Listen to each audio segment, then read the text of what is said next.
പോകുന്ന ഒരു അവസ്ഥയുണ്ട്. അതേപോലെ തന്നെ മറ്റു ചില ആളുകൾക്ക് ഈ പറഞ്ഞ രൂപത്തിൽ നിരന്തരമായി മൂത്രം തുള്ളിയായി ഉറ്റിപ്പോകുന്ന ഒരു രോഗാവസ്ഥയുമുണ്ട്. ഇങ്ങനെയുള്ള സാഹചര്യങ്ങൾ വരുമ്പോൾ അവർ എങ്ങനെയാണ് നമസ്കരിക്കേണ്ടത്? കാരണം ഇതിന് കൃത്യമായ ഒരു ഇടവേളയില്ലാത്തതിനാലും കണ്ടിന്യൂസായി തുടർച്ചയായി ഇങ്ങനെ പോകുന്നതിനാലും അവർക്ക് അവരുടെ വുളു പിടിച്ചു വെക്കാൻ കഴിയുന്നില്ല. അപ്പോൾ വുളു എടുത്ത് പള്ളിയിലേക്ക് കയറുമ്പോൾ ഒരു പക്ഷേ അവർക്ക് കീഴ്വായു പോകുന്നു, അല്ലെങ്കിൽ മൂത്രം തുള്ളിയായി ഉറ്റിപ്പോകുന്നു, അല്ലെങ്കിൽ നമസ്കാരത്തിൽ ഇപ്രകാരം വുളു നിരന്തരം പോയിക്കൊണ്ടിരിക്കുന്ന ഒരു അവസ്ഥ. അങ്ങനെയുള്ളവർ എന്താണ് ചെയ്യേണ്ടത് എന്ന ഒരു ചോദ്യം ധാരാളം ആളുകൾ ചോദിച്ചിട്ടുള്ള ഒരു ചോദ്യമാണ്. ഇൻഷാ അല്ലാഹ് ആ ഒരു ചോദ്യത്തിന് ഉത്തരം കണ്ടെത്തുവാനാണ് ഈ ഒരു സംസാരത്തിലൂടെ നാം ശ്രമിക്കുന്നത്. നമ്മൾ ആദ്യം തന്നെ മനസ്സിലാക്കേണ്ടത്, അൽഹംദുലില്ലാ, നമ്മുടെ ഈ ഒരു മതം, ഇസ്ലാം എന്ന മതം, അല്ലാഹു സുബ്ഹാനഹു വ തആല നമുക്ക് വളരെ എളുപ്പമാക്കി തന്നിരിക്കുന്നു. പരിശുദ്ധ ഖുർആനിൽ സൂറത്തുൽ ബഖറയിലെ 185-ാമത്തെ ആയത്തിൽ അല്ലാഹു സുബ്ഹാനഹു വ തആല പറയുന്നത്, യുരീദുല്ലാഹു ബിക്കുമുൽ യുസ്റ വലാ യുരീദു ബിക്കുമുൽ ഉസ്റ. അല്ലാഹു സുബ്ഹാനഹു വ തആല നിങ്ങൾക്ക് ഒരിക്കലും പ്രയാസം ഉദ്ദേശിക്കുന്നില്ല, മറിച്ച് അല്ലാഹു നിങ്ങൾക്ക് എളുപ്പമുണ്ടാക്കി തരാനാണ് ഉദ്ദേശിക്കുന്നത്. അദ്ദീനു യുസ്റുൻ, മതം എളുപ്പമാണ് എന്ന് നബി സല്ലല്ലാഹു അലൈഹി വസല്ലം പറഞ്ഞിട്ടുണ്ട്. അതുകൊണ്ട് തന്നെ ഈ മതത്തിലെ നിയമങ്ങൾ, അതിലെ അനുഷ്ഠാനങ്ങൾ എല്ലാം തന്നെ അല്ലാഹു സുബ്ഹാനഹു വ തആല നമുക്ക് എളുപ്പമാക്കി തന്നിട്ടുണ്ട്. അതേപോലെ തന്നെ സൂറത്തുൽ ബഖറയിലെ 286-ാമത്തെ ആയത്തിൽ കാണാം, അല്ലാഹു സുബ്ഹാനഹു വ തആല പറയുന്നു, ലാ യുകല്ലിഫുല്ലാഹു നഫ്സൻ ഇല്ലാ വുസ്അഹ. ഒരാളുടെയും കഴിവിൽപ്പെടാത്തത് അല്ലാഹു അവരോട് കൽപ്പിക്കുകയില്ല. എന്ന് പറഞ്ഞാൽ ഒരാളുടെ കഴിവിൻ്റെ മാക്സിമം അതേ അല്ലാഹു ആവശ്യപ്പെടുന്നുള്ളൂ. എന്നാൽ ഒരാൾക്ക് സാധിക്കാത്തൊരു കാര്യം അല്ലാഹു കൽപ്പിക്കുകയില്ല. സൂറത്തു തഗാബുനിലെ 16-ാമത്തെ ആയത്തിൽ അല്ലാഹു സുബ്ഹാനഹു വ തആല പറയുന്നത്, ഫത്തഖുല്ലാഹ മസ്തതഅ്തും. നിങ്ങളുടെ കഴിവിൻ്റെ പരമാവധി നിങ്ങൾ അല്ലാഹു സുബ്ഹാനഹു വ തആലയെ സൂക്ഷിക്കുക. അഥവാ നിങ്ങൾക്ക് സാധിക്കുന്നത്ര, നിങ്ങളെ കൊണ്ട് കഴിയുന്നത്ര, അതിനപ്പുറത്ത് അല്ലാഹു സുബ്ഹാനഹു വ തആല നിങ്ങളെ നിർബന്ധിക്കുകയില്ല. അപ്പോൾ ഇപ്രകാരം ഓരോ വ്യക്തിയുടെയും ശാരീരിക ആരോഗ്യവും അവസ്ഥയും എല്ലാം പരിഗണിച്ചുകൊണ്ട് ഇസ്ലാമിക ശരീഅത്തിൽ അല്ലാഹു സുബ്ഹാനഹു വ തആല നമുക്ക് ധാരാളം ഇളവുകൾ നിശ്ചയിച്ചിട്ടുണ്ട്. അതിൽപ്പെട്ട ഒരു വിഷയമാണ് ഇപ്രകാരം നിരന്തരം കീഴ്വായു പോകുന്ന ഒരാൾക്ക് വുളു നിരന്തരം നഷ്ടപ്പെട്ടുകൊണ്ടിരിക്കും. അതേപോലെ തന്നെ മൂത്രസ്രാവമുണ്ടാകുന്ന, നിരന്തരം അത് ഉറ്റിപ്പോകുന്ന ആളുകൾക്ക് നിരന്തരം വുളു നഷ്ടപ്പെടും. അപ്പോൾ അവർ എങ്ങനെയാണ് നമസ്കരിക്കേണ്ടത്? ഈ വിഷയത്തിൽ വ്യക്തമായ തെളിവ് ഹദീസിൽ വന്നിട്ടുണ്ട്. നമുക്ക് ആ തെളിവ് എന്താണ് എന്ന് പരിശോധിക്കാം. ഈ തെളിവിനെ ബേസ് ചെയ്തുകൊണ്ടാണ് മറ്റെല്ലാ വിഷയങ്ങളിലും പണ്ഡിതന്മാർ വ്യക്തമായ മതവിധി പുറപ്പെടുവിച്ചിട്ടുള്ളത്. ഇമാം ബുഖാരി റഹ്മത്തുള്ളാഹി അലൈഹി അദ്ദേഹത്തിൻ്റെ സ്വഹീഹിൽ ഉദ്ധരിക്കുകയാണ്, ഫാത്തിമത്തു ബിൻതു അബി ഹുബൈഷ് എന്ന് പറയുന്ന ഒരു സ്വഹാബ വനിത റളിയല്ലാഹു തആല അൻഹ നബി സല്ലല്ലാഹു അലൈഹി വസല്ലമയുടെ അടുത്ത് വന്നിട്ട് പറയുകയാണ്, യാ റസൂലല്ലാഹ് ഇന്നി ഇംറഅത്തുൻ ഉസ്തഹാദു ഫലാ അത്ഹുറു അഫഅദഉ സ്വലാഹ്. അല്ലാഹുവിൻ്റെ പ്രവാചകരെ, എനിക്ക് എന്നും ഹൈളാണ്, എന്നും എനിക്ക് ആർത്തവമാണ്, എനിക്ക് ശുദ്ധിയാവാൻ കഴിയുന്നില്ല. മറ്റുള്ളവർക്ക് കഴിയുന്നത് പോലെ 5 ദിവസമോ 7 ദിവസമോ ഒക്കെ കഴിഞ്ഞിട്ട് എനിക്ക് എന്ത് ചെയ്യുന്നില്ല, അത് സ്റ്റോപ്പാവുന്നില്ല, പിന്നെയും ഹൈള് തന്നെ, അത് തുടർച്ചയായി സംഭവിച്ചുകൊണ്ടിരിക്കുകയാണ്. അപ്പോൾ ഞാൻ നമസ്കാരം ഉപേക്ഷിക്കുകയാണോ വേണ്ടത്? ഇതാണ് ആ സ്ത്രീ ചോദിച്ചിട്ടുള്ളത്. പലരും ചോദിക്കുന്ന ചോദ്യമാണ്. ഇതേപോലെ നിരന്തരം കീഴ്വായു പോയാൽ, അതല്ലെങ്കിൽ മൂത്രമുറ്റിപ്പോയാൽ നമസ്കരിക്കാതിരിക്കുകയാണോ വേണ്ടത്? ഫഖാല റസൂലുള്ളാഹി സ്വല്ലല്ലാഹു അലൈഹി വസല്ലം, അല്ലാഹുവിൻ്റെ റസൂൽ ആ സ്ത്രീയോട് പറഞ്ഞു, ലാ ഇന്നമാ ദാലികി ഇർഖുൻ. അത് ഹൈളല്ല, അത് ആർത്തവമല്ല, അത് രക്തമാണ്, രക്തസ്രാവമാണ്. അതുകൊണ്ട് തന്നെ വലൈസ ബിഹൈദിൻ, അത് ഹൈളല്ല. ഫഇദാ അഖ്ബലത് ഹൈളതുകി ഫദഇ അസ്സലാ വഇദാ അദ്ബറത് ഫഗ്സിലി അൻകി ദമ സുമ്മ സല്ലി. അതുകൊണ്ട് തന്നെ ഹൈളിൻ്റെ സമയം വന്നാൽ നീ നമസ്കാരം ഉപേക്ഷിക്കുക, അതിൻ്റെ ആ സമയം അവസാനിച്ചാൽ നീ കുളിച്ച് നമസ്കാരം ആരംഭിക്കുക. എന്നാൽ വീണ്ടും രക്തം വന്നാലോ, അത് ഹൈളല്ല, അത് രക്തസ്രാവമാണ്. അപ്പോൾ എന്താണ് ചെയ്യേണ്ടത്? സുമ്മ തവദ്ദഇ ലികുല്ലി സ്വലാത്തിൻ. ഓരോ നമസ്കാരത്തിൻ്റെ സമയത്തും നീ എന്ത് ചെയ്യുക? വുളു എടുക്കുക. ഹത്താ യജീഅ ദാലികൽ വഖ്തു, ആ സമയം വരുന്നതുവരെ. അപ്പോൾ ഓരോ നമസ്കാരത്തിനും പ്രത്യേകം വുളു എടുത്താൽ മതി. ആ വുളു എടുത്ത് കഴിഞ്ഞാൽ പിന്നെ രക്തം വരുന്നത് പ്രശ്നമല്ല. നിനക്ക് ഇളവുണ്ട്, അതേപോലെയുള്ള സാഹചര്യങ്ങളിൽ ഉള്ളവർക്ക് ഇളവുണ്ട് എന്ന് റസൂലുള്ളാഹി സ്വല്ലല്ലാഹു അലൈഹി വസല്ലമ വ്യക്തമായി പഠിപ്പിക്കുകയാണ്. അപ്പോൾ സാധാരണ നിലക്ക് നമുക്കറിയാം, ഹൈള് വന്നാൽ അവർക്ക് നമസ്കരിക്കാൻ പറ്റുകയില്ല, അവരുടെ വുളു നഷ്ടപ്പെടും. അതേപോലെ തന്നെ അവർ കുളിച്ചാലല്ലാതെ അഥവാ ശുദ്ധിയായാലല്ലാതെ അവർക്ക് പിന്നെ നമസ്കരിക്കാൻ പറ്റുകയില്ല. എന്നാൽ ഈ ഒരു സാഹചര്യം, ഇതൊരു രോഗാവസ്ഥയാണ്, രക്തസ്രാവം ഉണ്ടാവുക എന്നുള്ളത്. അത്തരമൊരു സാഹചര്യത്തിൽ ഓരോ വക്തിലും വുളു എടുത്ത് കഴിഞ്ഞാൽ പിന്നീട് രക്തസ്രാവം ഉണ്ടായാൽ പോലും നീ അത് പ്രശ്നമാക്കേണ്ടതില്ല, നിനക്ക് നമസ്കരിക്കാം. പിന്നീട് രക്തം വന്നാൽ പോലും അത് നിന്റെ നമസ്കാരത്തിൻ്റെ സിഹത്തിനെ ബാധിക്കുകയില്ല എന്നാണ് റസൂലുള്ളാഹി സ്വല്ലല്ലാഹു അലൈഹി വസല്ലമ പഠിപ്പിച്ചു തന്നിട്ടുള്ളത്. ഇത് ഈ വിഷയത്തിൽ ഏറ്റവും അടിസ്ഥാനമായ ഒരു ഹദീസാണ്. ഈ ഹദീസിൻ്റെ അടിസ്ഥാനത്തിലാണ് പിന്നീട് പണ്ഡിതന്മാർ ഇതേപോലെ ഇസ്തിഹാളയുടെ വിഷയം മാത്രമല്ല, ഉറ്റിപ്പോകുന്ന രോഗമുള്ള ആളുകൾ, അതേപോലെ തന്നെ നിരന്തരമായി കീഴ്വാഴി പോകുന്ന ആളുകൾ, ഇവരെന്താണ് ചെയ്യേണ്ടത്? ഓരോ നമസ്കാരത്തിൻ്റെ വക്തിലും അവർ വുളു എടുക്കുക. അതിനുശേഷം പിന്നീട് സംഭവിക്കുന്നത് അവരുടെ വുളുവിനെ ബാധിക്കുകയില്ല. എന്നാൽ മറ്റുള്ളവർക്ക് അവരുടെ വുളു നഷ്ടപ്പെടുന്നത് വരെ, ഉദാഹരണത്തിന് ളുഹറിൻ്റെ സമയത്ത് വുളു എടുത്ത ഒരാൾക്ക് ആ വ്യക്തിയുടെ വുളു നഷ്ടപ്പെട്ടിട്ടില്ലെങ്കിൽ അയാൾക്ക് അസർ നമസ്കാരവും അതേ വുളു കൊണ്ട് നമസ്കരിക്കാം. പക്ഷേ ഈ രോഗമുള്ള അവസ്ഥയിൽ, അഥവാ നിരന്തരം കീഴ്വായു പോകുന്ന, അതല്ലെങ്കിൽ മൂത്രമുറ്റിപ്പോകുന്ന അവസ്ഥയിൽ അത്തരം ആളുകൾ ചെയ്യേണ്ടത് ഓരോ വക്തിലും അതിൻ്റെ വക്ത് ആയി കഴിഞ്ഞാൽ, അഥവാ ബാങ്ക് കൊടുത്തു കഴിഞ്ഞാലാണ് അവർ വുളു എടുക്കേണ്ടത്. അങ്ങനെ വുളു എടുത്തു കഴിഞ്ഞാൽ പിന്നെ നമസ്കാരം തീരുന്നത് വരെ അവർക്ക് കീഴ്വായു പോയാലും പ്രശ്നമില്ല, മൂത്രമുറ്റിപ്പോയാലും പ്രശ്നമില്ല. അതവരുടെ ശുദ്ധിയെ ബാധിക്കുന്നതല്ല, അവരുടെ വുളുവിനെ ബാധിക്കുന്നതല്ല, അവർക്ക് നമസ്കരിക്കാവുന്നതാകുന്നു. ഈ ഹദീസിൻ്റെ, നാം നേരത്തെ ഉദ്ധരിച്ച ഹദീസിൻ്റെ അടിസ്ഥാനത്തിൽ തത്തുല്യമായ വിഷയങ്ങളിലെല്ലാം ഖിയാസാക്കിക്കൊണ്ട് അഹ്ലുസുന്നത്തി വൽ ജമാഅത്തിൻ്റെ പണ്ഡിതന്മാർ ഏകോപിച്ച് പറഞ്ഞിട്ടുള്ള ഫത്വയാണ് ഞാനിവിടെ സൂചിപ്പിച്ചിട്ടുള്ളത്. എന്നാൽ അത് കഴിഞ്ഞാൽ വലിയ ഒരു ഗ്യാപ്പിൽ അവർക്കത് സംഭവിക്കുന്നില്ല. അങ്ങനെയുള്ളവരാണെങ്കിൽ ആ ഗ്യാപ്പുള്ള സന്ദർഭത്തിൽ അവരെന്ത് ചെയ്യണം?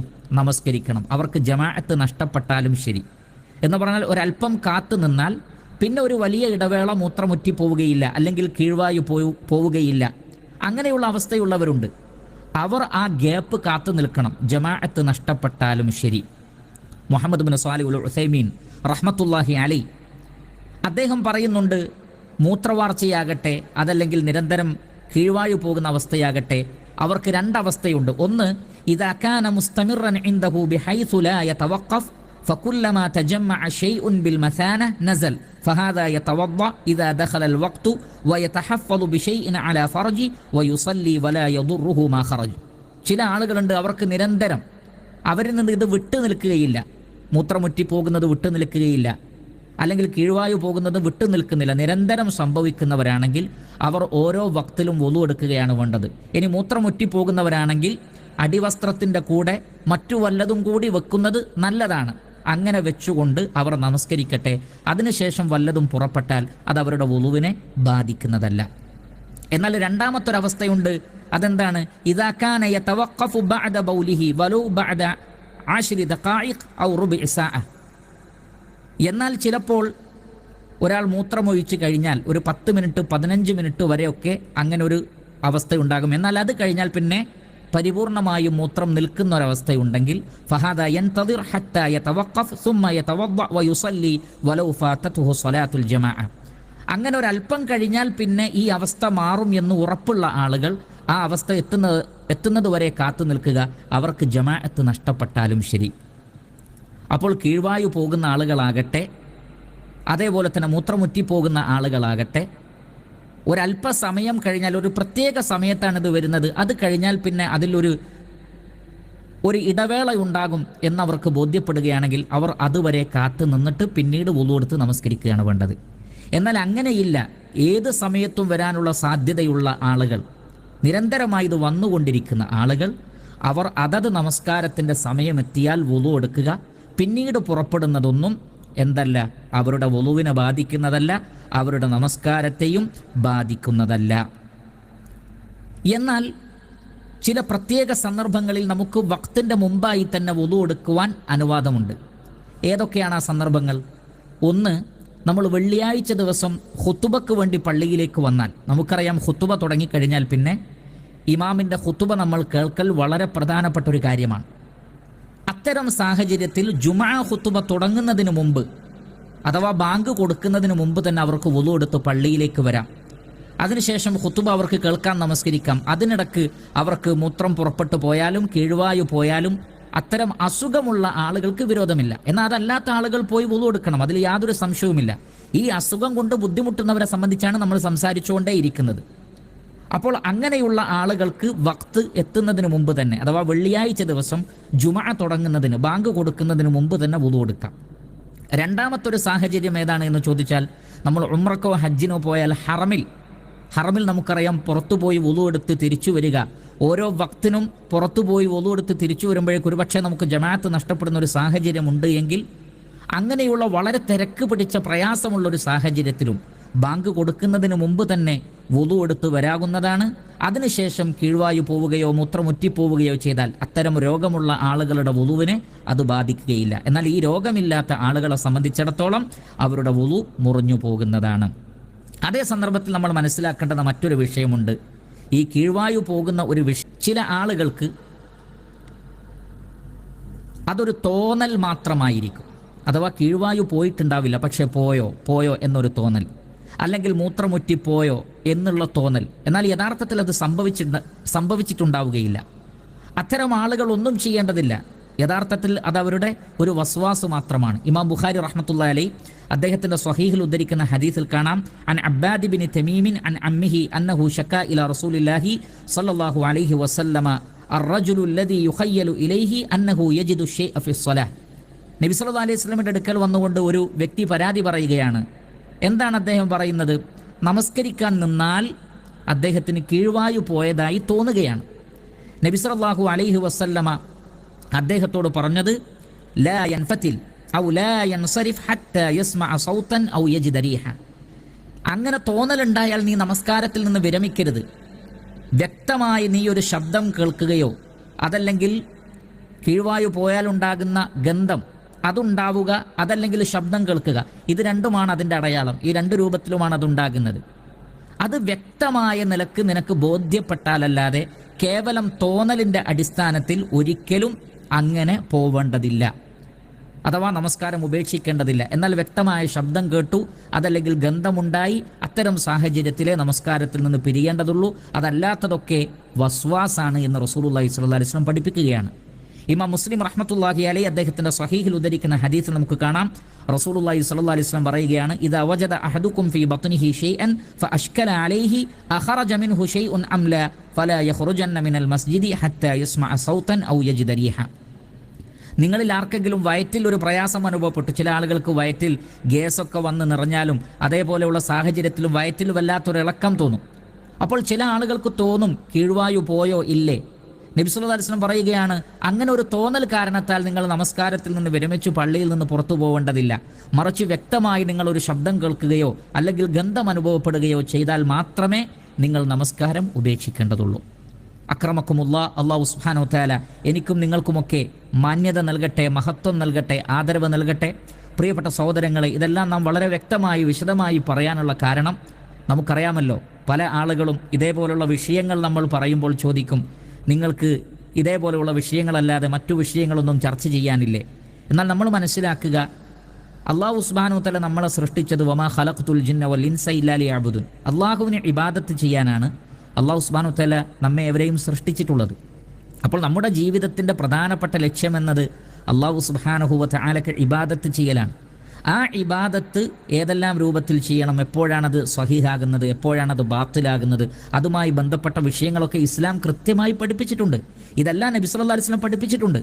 അതുകൊണ്ട് തന്നെ നമ്മുടെ ജീവിതത്തിലെ മുഖ്യ ലക്ഷ്യം എന്നുള്ളത് ഇതുപോലെയുള്ള കാര്യങ്ങളൊക്കെ പഠിച്ച് മനസ്സിലാക്കൽ തന്നെയാണ്. അന്താരാഷ്ട്ര വിഷയങ്ങളൊക്കെ വെറുതെ നമുക്ക് ചർച്ച ചെയ്യാമെന്നല്ലാതെ അതിനൊക്കെ ഒരു പരിഹാരം കാണാൻ ഒരുപക്ഷെ നമുക്ക് സാധിച്ചു കൊള്ളണമെന്നില്ല. എന്നാൽ നമ്മുടെ ദൈനംദിന ജീവിതത്തിൽ നമ്മുടെ നമസ്കാരം, നമ്മുടെ നോമ്പ്, നമ്മുടെ സക്കാത്ത്, നമ്മുടെ മറ്റ് ആരാധനാക്രമങ്ങൾ അത് ശരിയാക്കിയെടുക്കാൻ നമുക്ക് സാധിക്കും. അതിന് ഉതകുന്ന രൂപത്തിലുള്ള അറിവുകളാണ് നാം പങ്കുവെക്കുന്നത്. അപ്പോൾ ഈ രൂപത്തിലാണ് കാര്യങ്ങൾ നമ്മൾ മനസ്സിലാക്കേണ്ടത്. ചില തോന്നലുകൾ ഉണ്ടെങ്കിൽ ആ തോന്നലുകളിലേക്ക് നമ്മൾ തിരിയേണ്ടതില്ല. അത് പിശാചിൽ നിന്നുള്ള വസ്വാസാണ്.